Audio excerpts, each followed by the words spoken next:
Assalamualaikum warahmatullahi wabarakatuh. Selamat malam, salam sejahtera untuk kita semua dan yang paling penting adalah salam sehat. Malam ini saya kedatangan tamu yang sebenarnya sudah lama saya tunggu-tunggu beliau ini. Hanya dari partainya baru memberikan kesempatan malam ini, walaupun teman-temannya sudah banyak melakukan podcast di tempat saya. Beliau salah seorang yang cukup dikenal. Kemudian beliau juga di organisasi paguyubannya sebagai sekretaris Ikatan Keluarga Toraja Kabupaten Kutai Timur atau IKAT Kabupaten Kutai Timur. Kemudian banyak yang bertanya setelah atau sesudah pemilu legislatif di Kabupaten Kutai Timur. Pertanyaannya adalah, kenapa banyak saudara-saudara kita dari warga Toraja yang mampu menempatkan wakil-wakilnya di DPRD Kabupaten Kutai Timur? Pertanyaan-pertanyaan itu tentu punya alasan. Selain warga Toraja di Kabupaten Kutai Timur bisa dikatakan minoritas, tetapi di dalam hal politik warga Toraja menjadi mayoritas.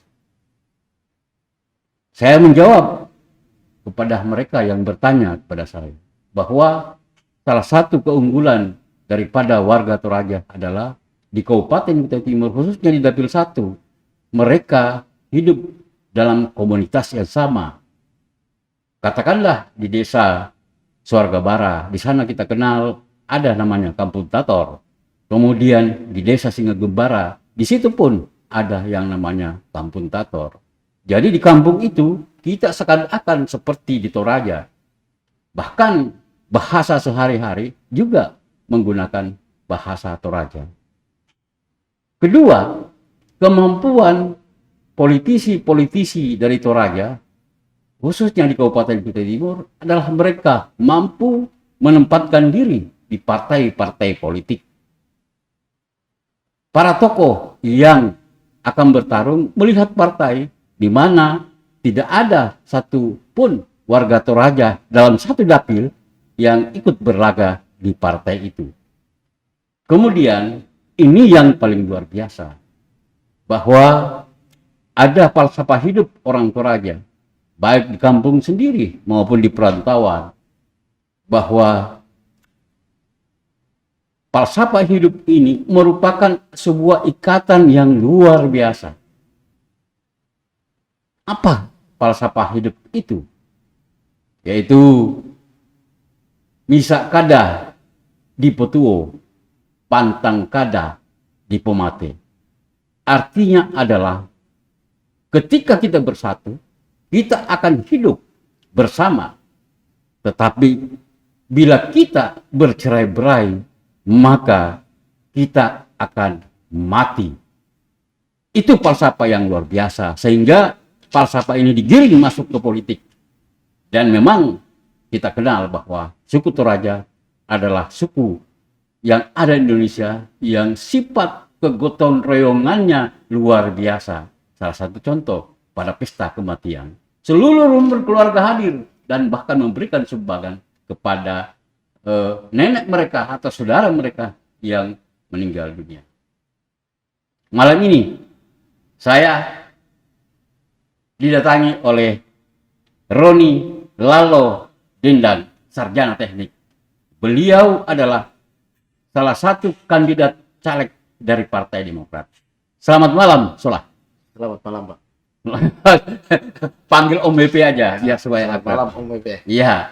Nah, sebelum saya jauh mengupas terkait kenapa Pak Roni masuk ke Demokrat, kehidupan sehari-harinya apa, Pak Roni? Sebenarnya kehidupan saya atau Aktivitas saya setiap hari adalah bergerak dalam dunia bisnis. Oh, iya. Jadi kami ada sedikit usaha, usaha yang bergerak dalam bidang pertambangan. Iya. Di mana usaha kami itu bergerak di beberapa tempat. Iya. Ada di Bontang, ada di Bengalon, Ya. ada di Sangatta, ada di Balikpapan, dan di beberapa sampai di Sorowako. Wah, luar biasa Ya. ya. Itu adalah sebenarnya background atau kegiatan aktivitas saya setiap hari mengurus usaha kami, Oh, iya, iya, usaha iya. keluarga, Usaha keluarga ya. yang namanya PT Anja Mitra Karya Group. PT Anja Mitra Karya Group ini mempunyai beberapa anak perusahaan yang bergerak di beberapa tempat. Iya, Ya, iya, iya. itu. Yang tadi seperti misalnya bergerak di Sorowako. Ya, di Sorowako, ada di Balikpapan, itu sampai ke Tabang dan sebagainya. Luar biasa ya. Itu Iya. kegiatan saya setiap hari sebenarnya mengurus usaha keluarga. Mengurus usaha keluarga. Nah, kemudian apakah ketika Pak Roni terjun ke dunia politik, siapa yang akan mengurus perusahaan ini? Misalnya, jika Pak Roni diberi kepercayaan oleh masyarakat Dapil 1 untuk menduduki satu kursi di DPRD Kabupaten Kutai Timur. Sebenarnya yang menjadi keinginan saya dan itu merupakan satu amanat juga dari cita-cita kakak saya yang almarhum, bahwa kami sebenarnya melihat bahwa banyak anak-anak kita atau adik-adik kita ini yang belum terakomodir di masalah kemampuan SDM mereka untuk bersaing dengan orang-orang dari luar untuk mencari pekerjaan. Nah, saya berpikir begini. Ketika saya duduk misalnya di di legislatif nanti, mungkin saya akan memperbesar untuk membuat satu badan atau lembaga semacam training center. Nah, training center kami sebenarnya sudah ada. Ya, sudah beberapa orang-orang yang kami trainingkan itu dengan kami memfasilitasi mereka sehingga mereka itu boleh belajar. Mungkin di kelas itu 20% dan 80% itu kita bimbing untuk praktek. Nah, sehingga mereka itu nanti akan keluar dengan mempunyai skill yang bisa bersaing dengan orang-orang di luar. Nah, waktu itu sebenarnya misi kami ini sama dengan misi Pak Ardiansa waktu itu. Satu bahwa kita akan membuka lapangan pekerjaan dengan sebanyak-banyaknya. Kalau tidak salah 50.000 katanya.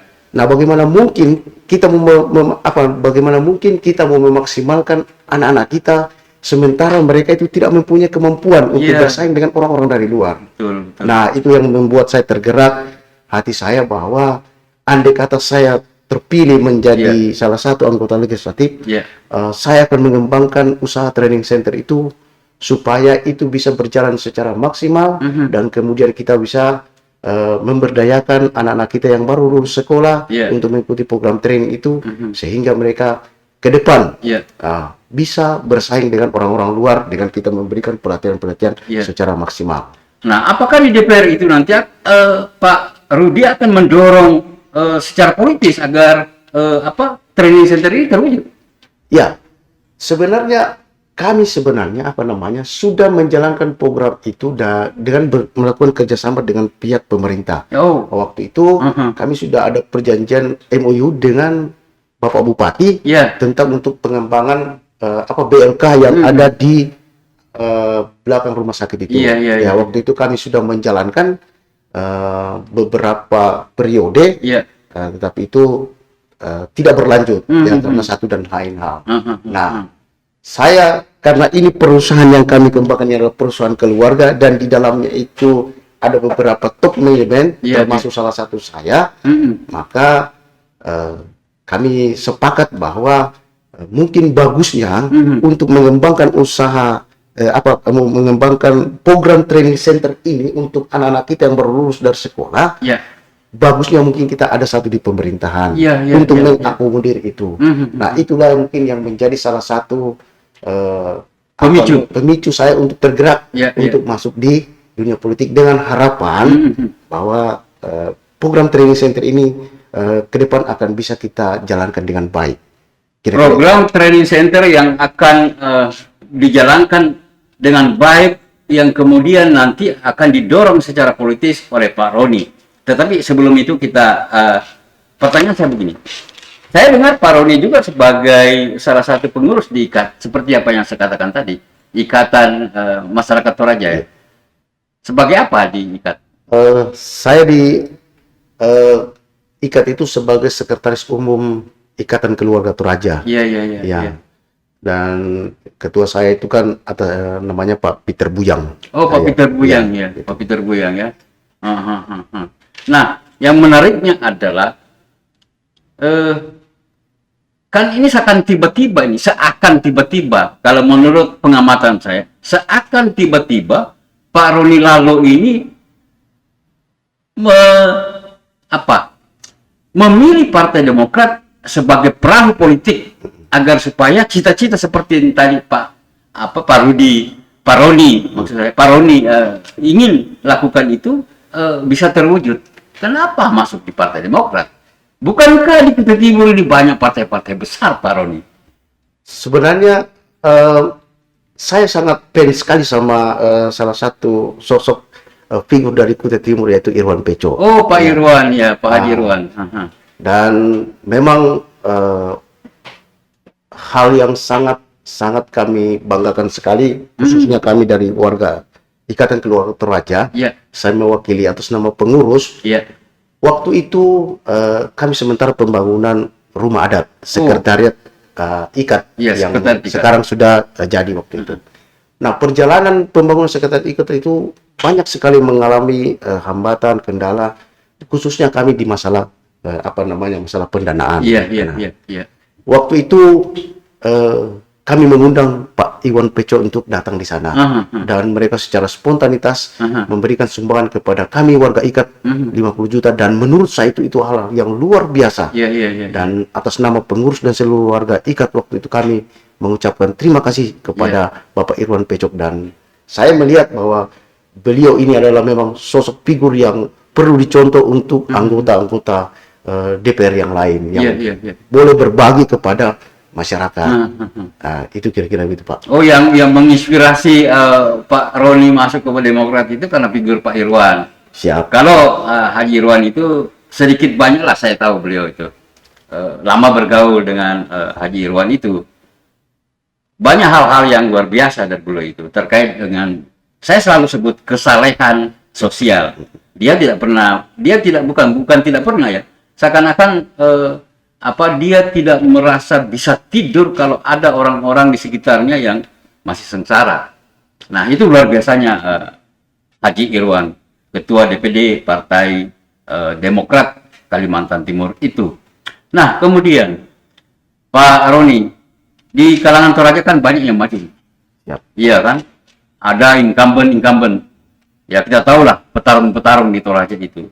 Dan selalu mereka yang menempati salah satu kursi di DPRD Kabupaten Kutai Timur. Katakanlah Pak Yulianus Palangiran, kemudian Pak David Lante, kemudian ada Pak siapa ini? Yusuf Silambi, ya kan? Nah, kemudian ada beberapa yang lainnya di Dapil 2 misalnya. Kemudian kemarin ada dari Nasdem itu, Pak siapa itu? Peter Palinggi misalnya. Peter Palinggi kan menuju ke pusat. Nah, kemudian apakah misalnya Pak Roni begitu yakin ya ketika Yulianus Palangiran meninggalkan Partai Demokrat dan Pak Roni masuk di situ sebagai salah satu tokoh Toraja, bisa yakin bisa mendapat kursi? Saya selalu berpikir bahwa saya selalu optimis bahwa apa yang kami perjuangkan dengan sungguh-sungguh, dengan kerja keras, itu akan menghasilkan hasil yang maksimal. Iya. Ya, saya kira gitu. Jadi kalau saya ditanya apakah yakin, saya tetap optimis bahwa kita akan berhasil. Luar biasa ya, Pak Roni akan berhasil, dan saya selalu yakin bahwa orang-orang Toraja yang memiliki ketulusan untuk membangun daerah ini, apalagi tadi beliau sudah menyampaikan niatnya bahwa ingin mengembangkan yang namanya training center, dan memang training center itu adalah kebutuhan masyarakat Kutai Timur hari ini.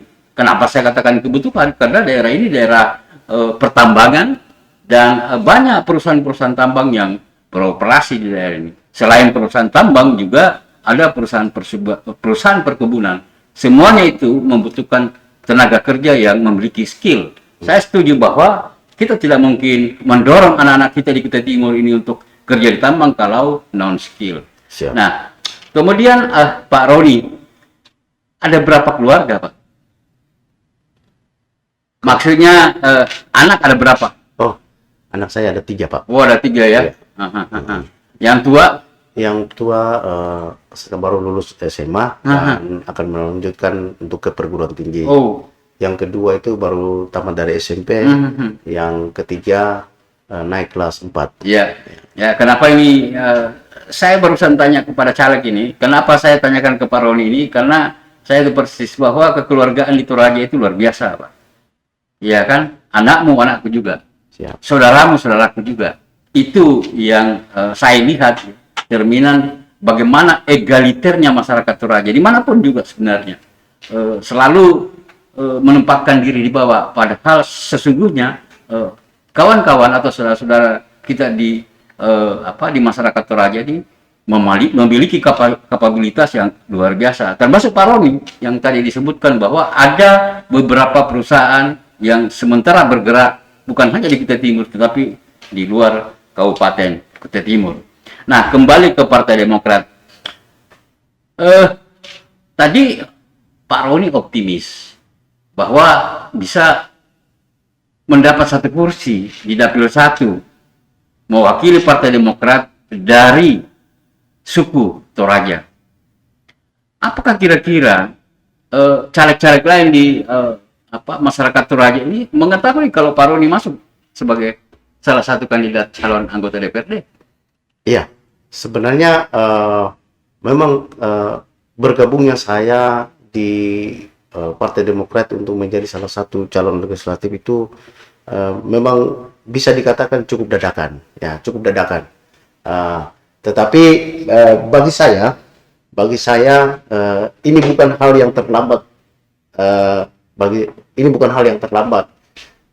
Yang penting saya terjun di dunia politik ini memang dengan melalui beberapa pergumulan sehingga itu kami putuskan dalam keluarga bahwa saya harus maju dan sesuai dengan, dan memang ini adalah amanah dari kakak saya waktu itu bahwa mungkin nanti untuk ke depan kita harus ada satu di legislatif. Ya kira-kira begitu. Jadi saya kira itu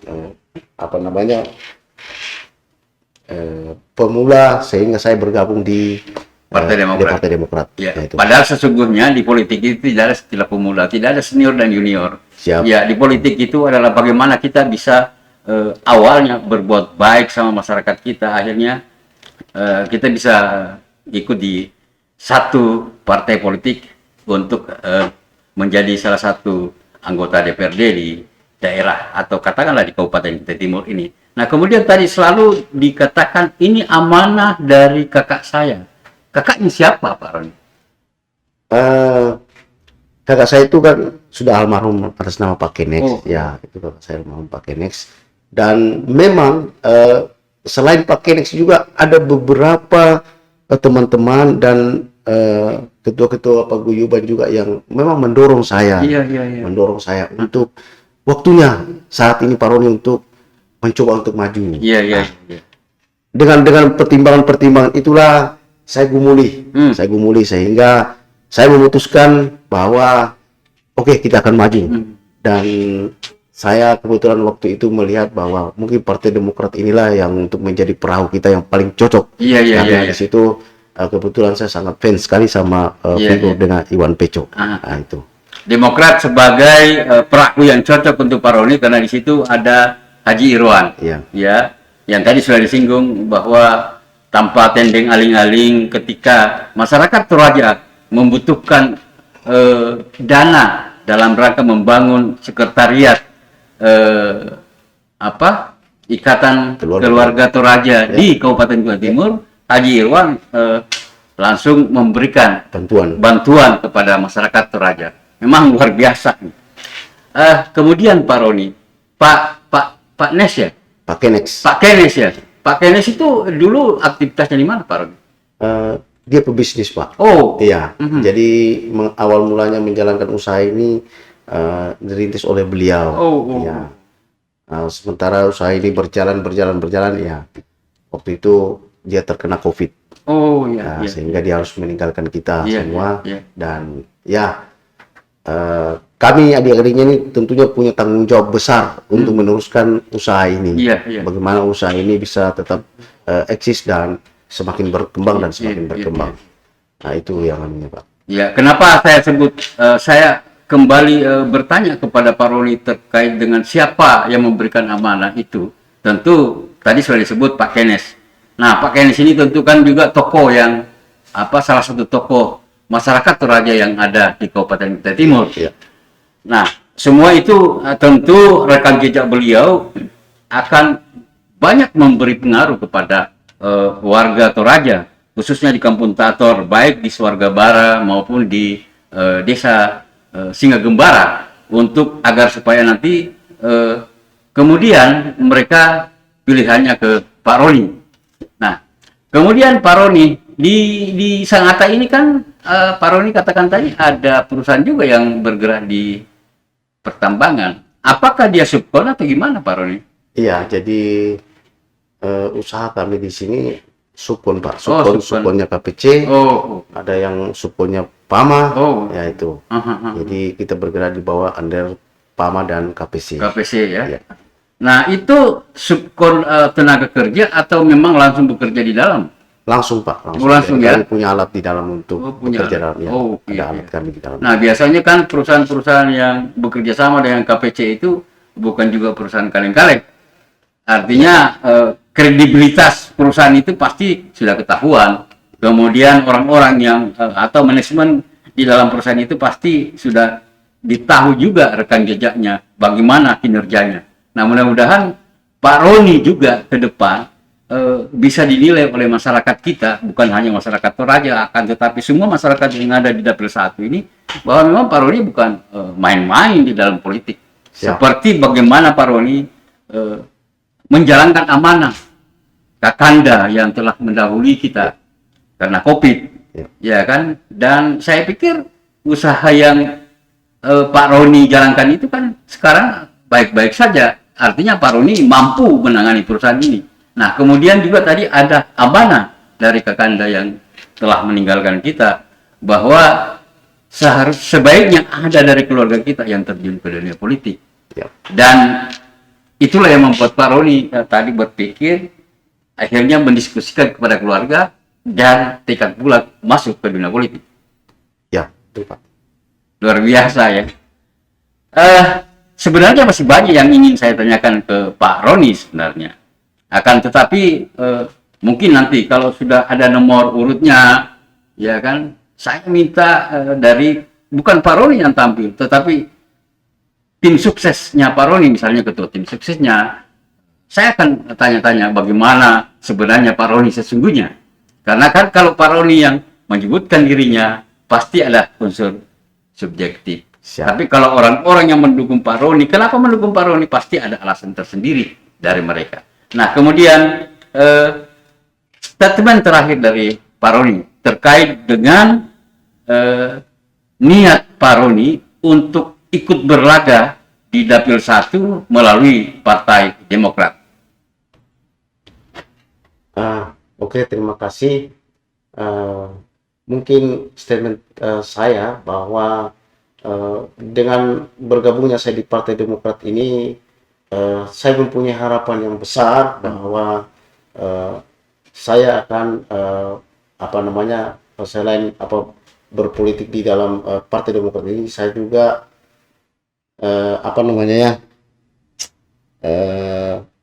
punya cita-cita besar tentang misi yang akan saya jalankan nantinya. Ya, seperti yang saya katakan tadi, bahwa cita-cita besar saya itu bagaimana saya bisa mengembangkan training center ini yang memang sudah menjadi program kami sebelumnya. Nah, mungkin dengan duduknya saya, misalnya andai kata saya terpilih, ini akan saya kembangkan dengan lebih banyak, sehingga saya bisa berbuat sesuatu untuk anak-anak kita yang memang memerlukan bantuan di dalam hal pendidikan tentang masalah SDM, misalnya dari training mekanik, training operator dan sebagainya. Karena seperti yang saya katakan sebelumnya bahwa banyak anak-anak kita yang tidak bisa bersaing karena SDM yang sangat kurang. Nah, mudah-mudahan dengan dukungan seluruh masyarakat Toraja, saya berharap bisa memberikan dukungan yang maksimal sehingga saya bisa memperjuangkan apa yang menjadi keinginan untuk saudara-saudara kita yang membutuhkan nanti khususnya di bidang pelatihan. Saya kira itu yang bisa saya sampaikan. Sekian dan terima kasih. Oke, sebelum itu mungkin ada bahasa dari kampung kita, Pak Roni, dari Toraja yang bisa disampaikan kepada masyarakat Toraja yang ada di Dapil 1, khususnya di Desa Singgegembara dan Desa Swarga Barat. Salaba bogi tabe tuku po indona, tuku po ambena, tulako kita mintu solanasam. Mereka tabe na dibungkarakan lalang denoupa na maringan tu penami didukungkan na napasake pematua na bisa kan berhasil. Nah denoupa na bisa menjadi berkat nako kita solanasam. Ya, pure semangat bong melo. Kawan-kawan yang menyaksikan podcast Om BP pada malam ini luar biasa. Adanya tulus dari seorang putra Toraja yang kebetulan menjalani kehidupannya di Kabupaten Kutai Timur, khususnya di Kota Sangatta. Niatnya membangun training center sebagai salah satu penjewaan agar anak-anak kita yang ada di Kabupaten Kutai Timur, yang ada di Sangatta atau Kota Sangatta ini bisa bersaing dengan para pencari-pencari kerja yang dari luar daerah. Semoga niat tulus beliau didukung oleh masyarakat yang ada di Kabupaten Kutai Timur sehingga benar-benar bisa diwujudkan sebagaimana mimpi-mimpi beliau. Mimpi beliau itu sebenarnya sudah dilaksanakan, hanya tegarannya belum kuat, sehingga beliau harus memilih untuk terjun ke dunia politik agar supaya cita-cita beliau untuk menjadikan program training center itu bisa terwujud dan terlaksana secara maksimal. Demikian podcast kita malam ini. Assalamualaikum warahmatullahi wabarakatuh.